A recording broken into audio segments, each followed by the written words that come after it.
Bismillahirrahmanirrahim. Assalamualaikum warahmatullahi wabarakatuh. Innal hamdalillah nahmaduhu wa nasta'inuhu wa nastahdihi wa na'udzu billahi min shururi anfusina wa min sayyiati a'malina may yahdihillahu fala mudilla lahu ومن يضلل فلا هادي له أشهد أن لا إله إلا الله وحده لا شريك له وأشهد أن سيدنا وحبيبنا وشفيعنا وقرة أعيننا محمد وعلى آله وأصحابه ومن سار على نهجه واقتفى أثره إلى يوم الدين. أما بعد، معاشر الحاضرين والحاضرات, para jamaah yang dimuliakan Allah Subhanahu wa taala, kaum muslimin dan muslimat, jamaah Masjid Al-Manar yang mudah-mudahan kita semua selalu mendapatkan limpahan berkah dari Allah Subhanahu wa taala dan selalu berada dalam lindungan Allah taala, dan mudah-mudahan berkumpulnya kita pada kesempatan majlis kali ini adalah salah satu di antara tanda keridhaan Allah kepada kita. Allah Azza wa Jalla dengan hadirnya kita di majlis ilmu pada sore hari ini. Baik, ma'asyiral hadirin, kita lanjutkan pada kisah terakhir setelah terjadinya perang yang cukup besar yang terjadi pada tahun ke-9, dan ini bisa dikatakan adalah perang terakhirnya Rasulullah SAW, yaitu perang Tabuk, yang dimana jumlah kaum muslimin yang berperang itu menembus angka 30.000 pasukan. Artinya jumlah pasukan dibandingkan dengan kondisi perang Badar itu jauh berbeda. Perang Badar terjadi pada tahun kedua, itu pasukannya cuma 300 sekian, 313 ada yang mengatakan demikian, sampai dipastikan tidak sampai melebihi 320, salasumiyah wa bid'ata asyar. Artinya jumlahnya pun tidak sampai genap 320, itu enggak ada. Tetapi bayangkan perjalanan dakwah Rasulullah SAW ternyata cukup membuahkan hasil. Artinya dakwah Rasulullah SAW meskipun dilalui di tengah-tengahnya itu kadang terjadi peperangan, dari mulai perang-perang besar nih, perang Badar, perang Uhud, ya kan, perang Khandaq, perang apa lagi, Ahzab, Zatul Riqa, Zatul Salasil, terus itu semua dilakukan oleh Rasulullah SAW. Tujuannya adalah untuk menegakkan kalimat Allah Subhanahu wa taala. Kepentingannya adalah kepentingan Allah. Oleh karenanya ketika perang Tabuk yang jumlah pasukannya 30.000 itu memberikan bekas, dan kemenangan yang diraih ini memberikan pesan yang luas kepada bangsa Arab di Jazirah Arab maupun bangsa lainnya di luar Jazirah Arab. Nah, kita lanjutkan. Pada tahun yang sama, tahun ke-9, Rasulullah SAW mengutus Abu Bakar dan beberapa orang pada bulan Zulqa'dah. Ada yang mengatakan di awal Zulhijjah, tetapi barangkali riwayat yang pertama ini yang lebih kuat. Dikatakan Rasulullah SAW mengutus Abu Bakar As-Siddiq dan beberapa sahabat lainnya, jumlahnya tidak dijelaskan, menjadi Amirul Hajj. Bahasa yang dibakukan oleh Kemenak itu namanya istilahnya Amirul Hajj. Tiap tahun itu Kemenak setiap kali pemberangkatan haji, biasanya pemerintah Kementerian Haji Indonesia itu menunjuk seseorang menjadi Amirul Hajj. Biasanya dari tokoh.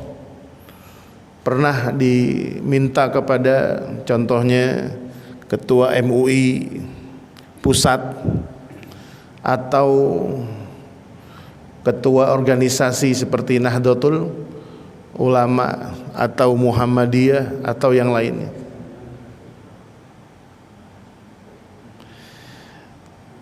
Ini sebenarnya sunnah. Jadi amir ini adalah pemimpin.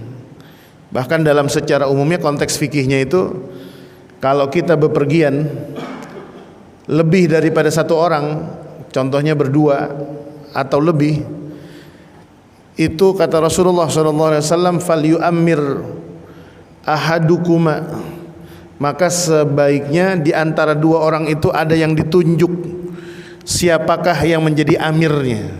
Pemimpinnya siapa? Dia yang menentukan. Nanti kalau jalan mau jamak takdim atau jamak takhir, nanti kira-kira kalau jamak takdim itu di mana masjidnya, dia nentuin peraturannya. Ini sholat zuhur, asar, jamak, waktunya sekitar 30 menit Bapak Ibu misalnya. Ini harus ada, ketua itu harus ada. Nah, Abu Bakar As-Siddiq diutus sebagai seorang amir bersama beberapa orang dari kalangan sahabat. Kemudian setelah beliau berangkat, dalam riwayat disebutkan Rasulullah kemudian menyusul, memerintahkan seorang Ali bin Abi Thalib yang tidak lain adalah menantunya. Jadi ketika beliau Abu Bakar sudah berangkat bersama rombongan, Rasulullah kemudian menyusul, mengutus Sayyidina Ali bin Abi Thalib radhiyallahu taala anhu setelah turunnya permulaan surat Bara'ah. Surat Bara'ah ini nama lain surat apa, Pak? Surat At-Taubah. Bara'atu minallahi wa rasulihi ila an-nasi yaumal hajjil akbari. Kan gitu ya? Annallaha bari'u minal musyrikina wa rasuluh. Setelah turun ayat ini, faba'atha Rasulullah sallallahu alaihi wasallam Ali ibn Abi Thalib liyuaddi anhu dzalik.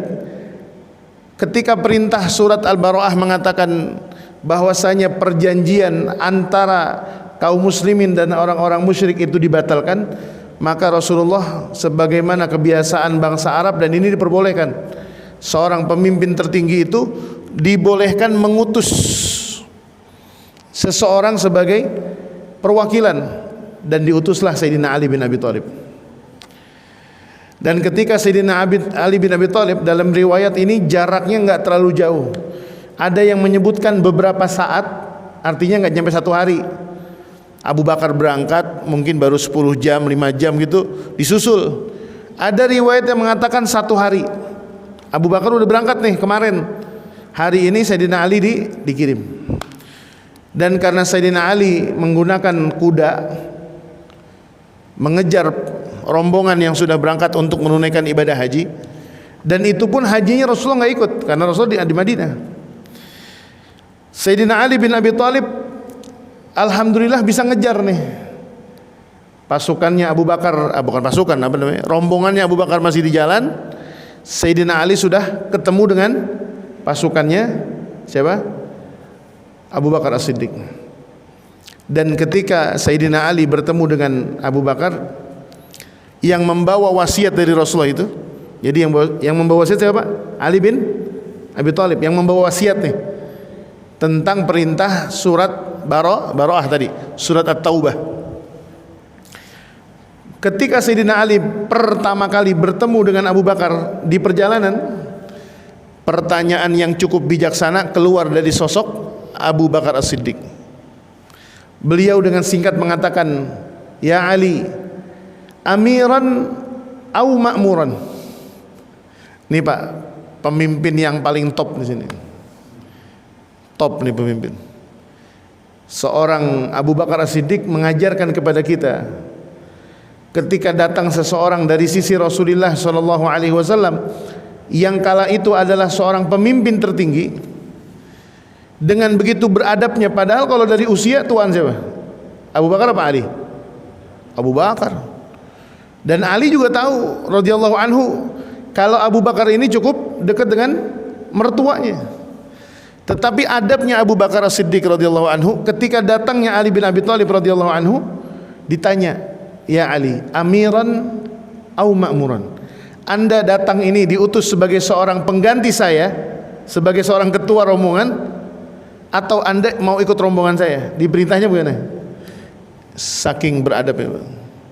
Artinya kalaupun Rasulullah datang bawa berita baru, kemudian Ali mengatakan, "Wahai Abu Bakar, ada perintah dari Rasulullah kalau Anda ini diganti pimpinan rombongan, sekarang saya, Anda jadi makmum." Itu mungkin sahabat Abu Bakar radhiyallahu anhu orang menjadi orang yang paling legowo, Pak. Ini adalah ciri khas, Pak. Apalagi kalau pemimpin ini memiliki tanggung jawab yang tinggi secara moral. Kalau dia ditunjuk, misalnya nih, misal kalau zaman sekarang kan kita kan pakai sistem politik demokrasi presidentil dan parlementil kan, parlementer. Seseorang itu bisa duduk di kursi parlemen atau dia maju menjadi pada pilkada, menjadi wakil menjadi kepala daerah, bupati, wali kota atau gubernur, harus melalui jalur partai politik. Ada namanya surat mandat, kan begitu ya? Ini surat mandat datangnya dari pimpinan partai politik. Ya, ditulis Abdul Atiq Syarifuddin dinyatakan sebagai calon gubernur yang diusung oleh partai A di Papua. Misal kalau Papua nih, ya nggak tahu menang apa enggak urusan belakangan. Tapi tiba-tiba tengah jalan pimpinan partai merubah. Ustadz, kayaknya Ustadz kagak jadi nih. Ya terserah. Itu kalau punya loyalitas. Nah ini salah satu di antaranya begitu. Sayyidina Ali bin Abi Thalib ketika datang bertemu dengan Abu Bakar As-Siddiq, kemudian dia bertanya, amiran au ma'muran? Tetapi Sayyidina Ali mengatakan, la bal ma'mur. Saya bukan ditunjuk sebagai seorang pemimpin, tapi saya diminta untuk menjadi seorang pengikut di sini. Dan ini pernah terjadi nanti di masanya Sayyidina Umar Ibnul Khattab radhiyallahu anhu. Beliau pernah mencopot panglima perang yang bernama Khalid Ibnul Walid di tengah-tengah peperangan. Ini perang lagi berkecamuk. Sayyidina Umar ngirim surat yang isinya apa? Mencopot Sayyidina Khalid Ibnul Walid dari jabatannya sebagai panglima perang. Nah, kemudian berangkatlah mereka. Tibalah di Mekah menjalankan syiar haji. Sampai setelah selesai menunaikan pelemparan jumrah Aqabah pada tanggal 10, Sayyidina Ali menjalankan perintah Rasulullah SAW dengan berdiri di tengah-tengah Mina, dan itu kan musim haji, Pak. Dan kala itu dalam riwayat disebutkan masih banyak orang yang berhaji dengan cara-cara jahiliyah. Contohnya apa? Doanya masih bercampur, masih ada kemusyrikan. Yang kedua, ada yang masih beribadah khususnya tawaf itu tanpa busana, tertutup rapat.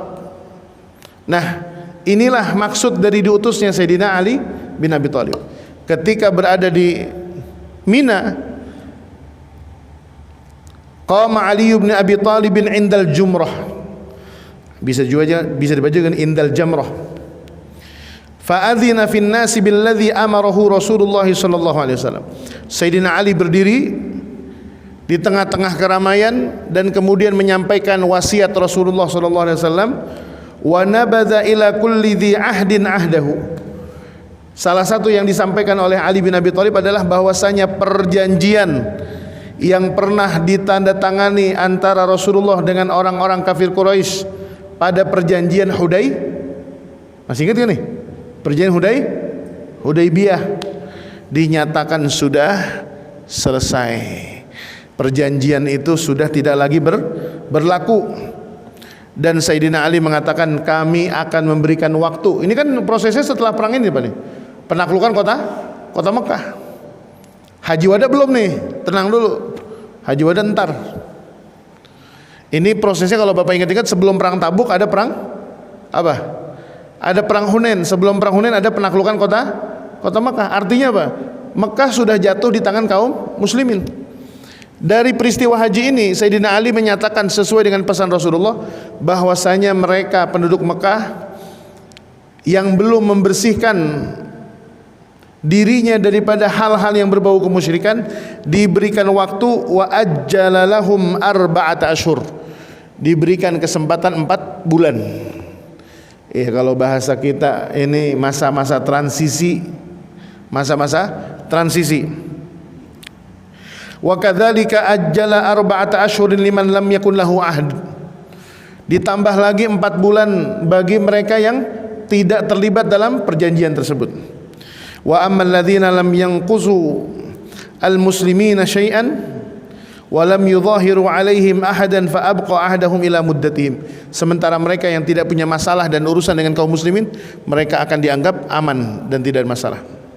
Dan kemudian Rasulullah SAW melalui wasiat yang disampaikan oleh Sayyidina Ali bin Abi Thalib, setelah itu Abu Bakar memerintahkan kepada sebagian sahabatnya untuk berkeliling ke kota Mekah, menegaskan apa yang disampaikan oleh Sayyidina Ali. Dan yang kedua adalah menyampaikan poin yang terpenting adalah kata Sayyidina Abu Bakar Siddiq, alla la yahujja ba'da hadzal 'am musyrikun. Hari ini, tahun ini adalah tahun terakhir bagi orang-orang musyrik yang berhaji. Tahun depan orang musyrik tidak boleh lagi berhaji. Wala yatufu bil baiti uryanun. Dan yang kedua, tidak boleh ada lagi orang yang bertawaf dengan kondisi tanpa busana. Jadi ini adalah tujuan daripada Rasulullah mengutus Sayyidina Abu Bakar dan Sayyidina Ali untuk berhaji. Tujuannya adalah apa? Memberikan muhlah. Muhlah itu apa? Muhlah itu tenggat. Ini salah satu pelajaran ya Pak, bijaksananya Rasulullah Sallallahu Alaihi Wasallam. Kita juga sama Pak. Kalau lagi ngajak orang untuk bertaubat itu jangan tergesa-gesa, pelan-pelan. Bahasa Jepangnya itu alon-alon. Jepang mana tuh?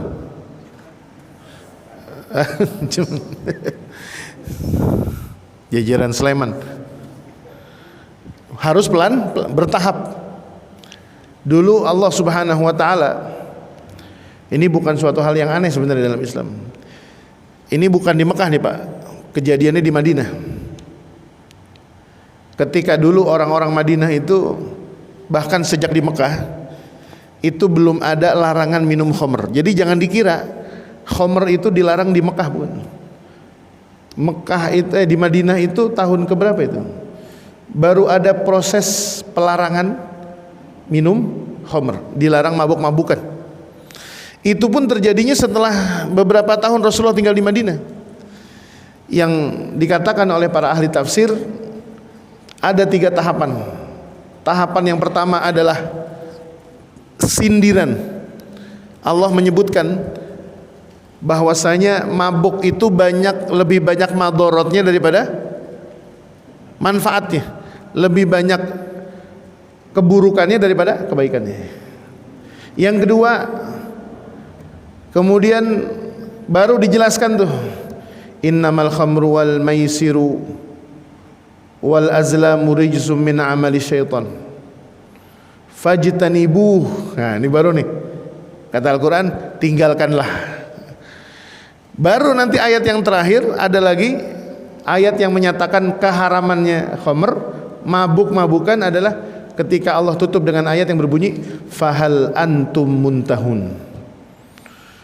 Dalam riwayat Pak dulu nih sebelum mabuk itu dilarang, ada orang yang sahabat nih yang belum bisa meninggalkan khamr, itu sholat subuh tuh begini-gini nih apa?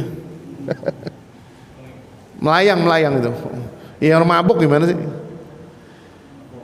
Ya ini sejarah. Tetapi bukan berarti Rasulullah ikut mabuk. Rasulullah bukan orang yang mabuk. Dari mulai masih muda Rasulullah nggak pernah mabuk. Termasuk diantaranya adalah sahabat Abu Bakar As-Siddiq. Siapa lagi? Ali bin Abi Thalib nggak pernah mabuk. Jadi memang inilah hikmahnya. Banyak sahabat yang memang dari mudanya nggak pernah mabuk. Fitrahnya itu bersih. Sahabat juga ada yang dulu mantan begal juga ada, mantan perampok juga ada, mantan pembunuh juga banyak. Tetapi inilah caranya bagaimana ketika kita bermuamalah dengan orang-orang yang dulu punya masa lalu yang kelam, Pak. Pelan-pelan, jangan tergesa-gesa.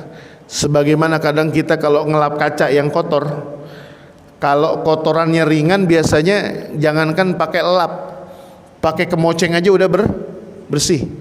Kira-kira nyambung nggak deh Pak? Orang yang hatinya dosanya dikit, ngaji ini dosanya dikit, paling dosanya ini orang apa sih? Tidur pas lagi ngaji dosa tuh. Dosa nggak Pak? Pas lagi ngaji tidur dosa nggak? Bu, dosa nggak Bu? Apa misalnya ngobrol sendiri, sibuk sendiri, paling dia dosanya apa sih gitu? Ringan dah gitu. Kalau ibarat kotoran di cermin, kalau cuma sekedar debu tuh pakai kemoceng juga bersih. Murid-murid tuh jamaah kalau yang dosanya nggak besar, ringan, gampang diajaknya Pak. Tapi kalau yang dosanya besar, itu ibarat noda kerak di kaca, itu susah dihilangin. Bisa nggak hilang? Tapi bisa. Ada yang pakai beraso, ada yang pakai bensin, dikerok-kerok dulu. Nah, tapi kalau kelewat keras, nah ini salah memperlakukan, maka yang ada jangankan cerminnya menjadi kembali cerah, yang ada menjadi suram, yang ada malah bisa jadi malah pecah tuh kaca. Jadi kurang lebih begitu. Rasulullah mendapatkan bimbingan dari Allah Subhanahu wa taala bagaimana caranya menghadapi umat, begitu sabar luar biasa. Termasuk ini tadi nih, dikasih waktu tahun depan udah kagak ada lagi orang musyrik yang haji dan tidak ada lagi orang yang tawaf tanpa busana. Kalau Abu Bakar diperintahkannya ekstrim, Pak. Ini kalau ajarannya Muhammad SAW ekstrim, itu tahun udah ditembak-tembakin tuh, kayak di Sudan sekarang tuh. Na'udzubillahimin, orang stres semua tuh Pak. Yang di Sudan orang stres itu. Satu hari orang dibunuh 1.200, na'udzubillah. Sampai 1.500 ditembak-tembakin, Pak. Anak-anak, ibu-ibu yang tua dibunuh. Na'udzubillah min dzalik. Nah, dari sinilah kita mengambil pelajaran. Di dalam buku ini Al-Imam Al-Mubarakfuri, ini kita udah mau ujung-ujung buku nih. Udah mau hatam nih. Setelah ini ada pembahasan terakhir yaitu haji wada. Setelah haji wada baru kita bahas wafatnya Rasulullah nih. Kalau wafatnya Rasulullah udah selesai, berarti selesai hatam nih kita. Berarti tinggal nunggu kambingnya doang kapan dipotong nih. Nah, tasyakuran. Kira-kira ada nggak kambing yang kecil-kecil aja gitu? Idul Adha. Idul Adha sekarang udah Jumadil Awal, Jumadil Tsani, Rajab, Sya'ban, Ramadan, Syawal, Zulqa'dah. 7 bulan lagi, lama juga. Masih 7 bulan. Ada kali di apa itu gang lontar. Gang lontar ada kali yang bahasa 700.000 aja ya, yang baru lulus PAUD kita jemput. Baik, dari kisah haji ini secara umum sejarah yang berkaitan dengan peperangan Rasulullah selesai udah nggak ada lagi perang-perang besar. Dalam buku-buku sejarah para ulama menyebutkannya sebagai Amul Wufud. Nanti nih setelah ini disebut dengan Amul Wufud. Amul Wufud itu adalah tahun ke-9 akhir, di mana ketika Madinah sibuk dengan tamu-tamu yang dulu tidak percaya dengan ajaran Rasulullah, yang dulu tidak percaya dengan risalahnya Rasulullah, yang dulu tidak percaya dengan Islam, mulai masuk. Di dalam sejarah berbagai riwayat menyebutkan ada sekitar 70 suku besar yang masuk Islam setelah peristiwa perang Tabuk. Perang Tabuk yang ikut perang sekitar 30.000. Nanti kita lihat bagaimana perbedaan yang cukup signifikan, di bahasa kerennya begitu. Perbedaan yang cukup mencolok. Perang Tabuk yang ikut 30.000 dan di Haji Wada ini perjalanan Rasulullah paling jauh terakhir, meninggalkan Madinah menuju ke Mekah untuk menunaikan ibadah haji, dan ini adalah haji pertama sekaligus terakhirnya Rasulullah. Haji pertama dan terakhir. Jadi kalau ditanya siapa yang paling banyak haji di zaman itu, diantaranya adalah Abu Bakar. Abu Bakar 2 kali haji, bahkan dalam usia beliau itu lebih. Beliau jadi khalifah, beliau haji lagi.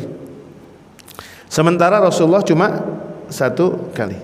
Jadi bukan barometer, Pak. Orang berhaji itu berkali-kali enggak, bukan ukuran. Oh, saya haji nih 10 kali nih, berarti saya masuk surga. Bisa sih masuk surga kalau hajinya mabrur, bukan mabur. Kalau haji mabur doang cuma terbang doang ya gampang. Nah, pada Haji Wada ini saya ikuti saya ajak Bapak Ibu untuk berhitung kembali nih. Perang Tabuk nih perang terakhir nih. Jumlah pasukan 30 ribuan. Pada Haji Wada itu yang ikut haji bersama Rasulullah jumlahnya 144.000 orang. 144.000. Berapa kali lipat tuh, Pak? Hampir 4 kali lipat. 4 kali lipat. 30.000 itu pun nggak dihitung perempuan tuh waktu perang Tabuk. Pasukan doang. Sementara pada saat Haji Wada yang ikut itu 144.000. Artinya jumlahnya cukup besar.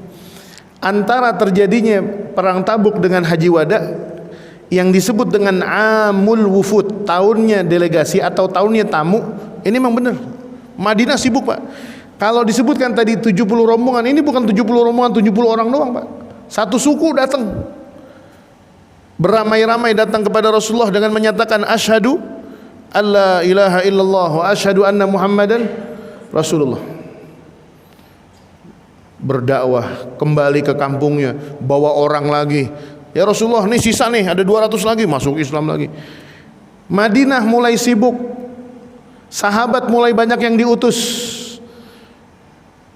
Nah ini makanya ntar setelah kitab ini wallahu alam nih, kalau ini hatam saya kembalikan lagi kepada Dewan Kemakmuran Masjid.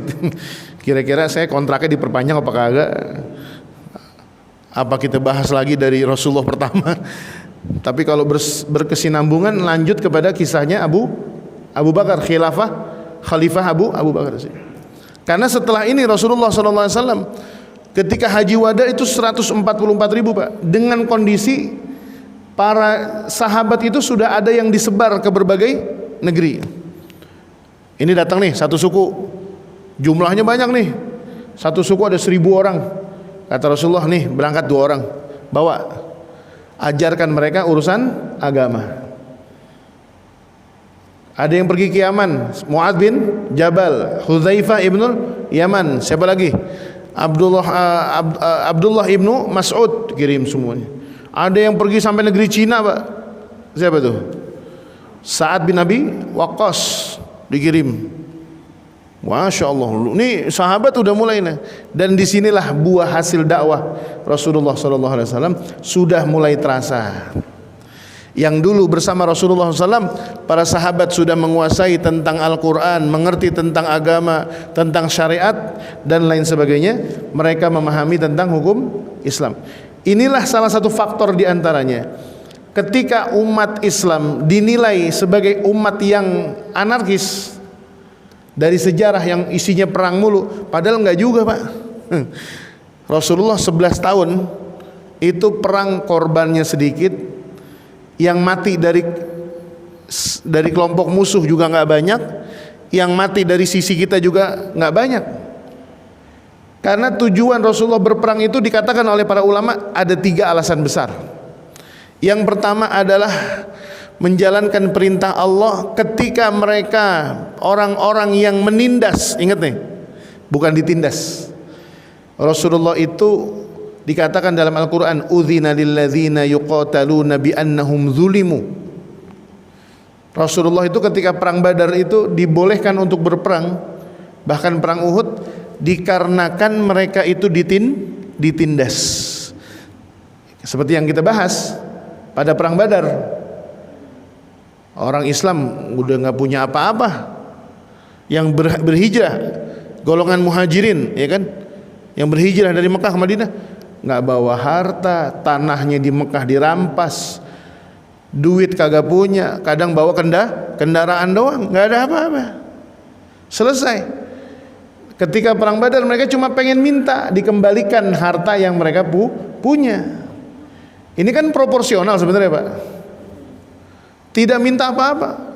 Islam itu tidak pernah meminta atau memerintahkan umatnya untuk merampas, nggak boleh. Makanya waktu terjadi kemarin di Jakarta beberapa bulan yang lalu, perampasan rumah-rumah anggota dewan, saya ketika waktu itu kejadian, besok hari minggunya saya ngisi kajian subuh di salah satu daerah di Cipete, di Masjid Al-Ikhlas. Padahal ngebahasnya tentang masalah tawakal. Tapi jamaah ada yang iseng nanya, Ustadz bagaimana tanggapan Ustadz tentang peristiwa penjarahan kemarin? Saya jawab, kalau ditanya, saya bilang itu bukan perilakunya umat Muhammad SAW. Kalaulah yang dilakukan oleh para anggota dewan dengan sosmednya itu adalah kesalahan, kita tidak perlu menanggapi dengan kesalahan yang lebih besar. Wah, itu fatal Pak, fatal itu Pak. Saya bahkan sampai mengatakan kalau saya jadi RT-nya atau RW-nya di situ, saya akan menjadi orang pertama yang akan masang badan untuk melindungi warga saya, siapapun dia, entah dia itu pejabat, entah bukan pejabat, entah rakyat jelata, itu tanggung jawab RT. Pertanyaan saya, itu RT RW kemana? Sampai rumah orang bisa dijarah tuh gimana ceritanya?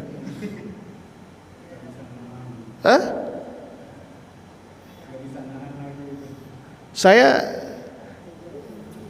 sering nanya ke Pak RW itu. Kalau RT mungkin kan cakupannya kecil. Pak RW itu di tempat saya, RW 01. Saya tanya, Pak, Bapak sering nggak ditelepon sama Polsek atau Polres? Sering Ustaz. Saya bahkan waktu pertama kali jadi RW, saya dipanggil Polres. Ini apain? Saya diberikan informasi tentang siapa saja warga yang tinggal di lingkungan RW tersebut. Nih Pak, di Bapak ini, di RW Bapak ini ada seorang jenderal. Di lingkungan Bapak ada seorang anggota dewan. Di lingkungan Bapak ada seorang tokoh agama. Tolong nih Pak, dijadikan bahan perhatian. Nah itu kan sudah paling wajar Pak. Artinya Rasulullah itu tidak memiliki ajaran yang seperti itu. Makanya kita ketika dikatakan mendapatkan satu perlakuan yang buruk, kita tidak diperintahkan untuk melakukan sesuatu hal yang buruk kecuali bimithliha. Makanya perintah Al-Quran apa? Udzina lilladzina yuqataluna bi annahum zulimu. Alasan mereka berperang itu adalah karena mereka dizalimi. Silakan dibuka tuh. Perang Badar, perang Uhud, perang Khandaq semuanya. Karena ada kezaliman di situ. Termasuk perang yang terakhir yaitu perang Tabuk, yang merupakan pemicunya adalah ketika Rasulullah mengirimkan apa?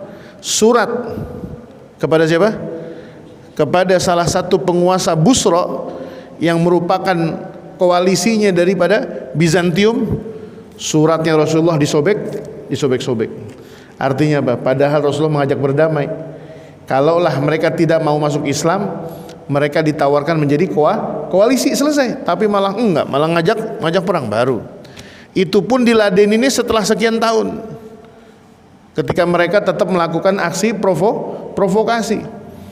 Di Madinah dilakukan aksi provokasi bagaimana caranya bisa membunuh Muhammad SAW.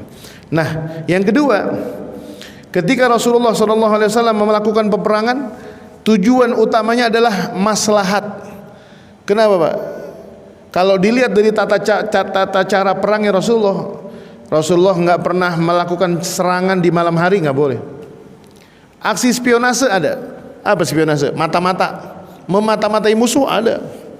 Pasukan sudah mendirikan camp gitu ya, berkemah. Ini sahabat diutus 3 orang, Pak. Masuk, Pak, ke tengah-tengah barisan musuh. Cuma nggak diperintahkan untuk membunuh, cuma dihitung aja pasukannya berapa, bawa senjata apa aja, panglimanya siapa, itu doang, dan berhasil. Tapi kalau Rasulullah curang, oh bisa aja tuh. Bahkan ketika perang Badar saja, Rasulullah itu lebih memilih untuk berada di hulu, bukan di hilir. Tujuannya apa? Supaya kalau mereka di hilir tidak diracuni, kalaupun mereka berada di hulu, mereka jangan sampai meracuni. Karena kalau pengkhianatan itu dalam perang itu, Islam pun tidak mengajarkan itu. Tetapi yang terjadi di Gaza beberapa waktu lalu, Pak, gencatan senjata, baru tanda tangan. Ini kemarin tentara Zionis beberapa hari yang lalu konyol lagi tuh. Udah gencatan senjata, pakai tank, bukan tank sih, mobil tentara masuk ke dalam perkampungan di Gaza. Orang lagi nongkrong, Pak. Warga Palestina lagi duduk santai-santai, dilemparin bom, ngaco tuh. Orang lagi duduk minum teh, Pak, tiba-tiba duar. Ini la ilaha illallah Muhammadur Rasulullah. Memang kalau bangsa Yahudi udah susah. Donald Trump aja waktu habis tanda tangan tuh, yang 11 atau 13 negara tuh, habis selesai tanda tangan, ditanya kan, minta jaminan nih. Qatar minta jaminan, Pak Prabowo minta jaminan. Kata dia, saya nggak yakin. Sambil begini, saya nggak yakin gitu. Saya nggak yakin mereka akan patuh. Bayangin aja, Pak. Sekelas Amerika aja tidak yakin kalau sekutunya akan begitu patuhnya. Sementara Rasulullah ini ketika berperang, Pak, dilarang membunuh wanita, tidak boleh merubuhkan pepohonan, nggak boleh merusak rumah, nggak boleh merusak tempat ibadah. Kalau perang yang dilakukan oleh Islam tujuannya adalah untuk menghilangkan ras manusia, Pak. Tidak, Pak. Bahkan kalaupun mereka tetap dengan keyakinannya, Islam tidak akan membunuh, Pak.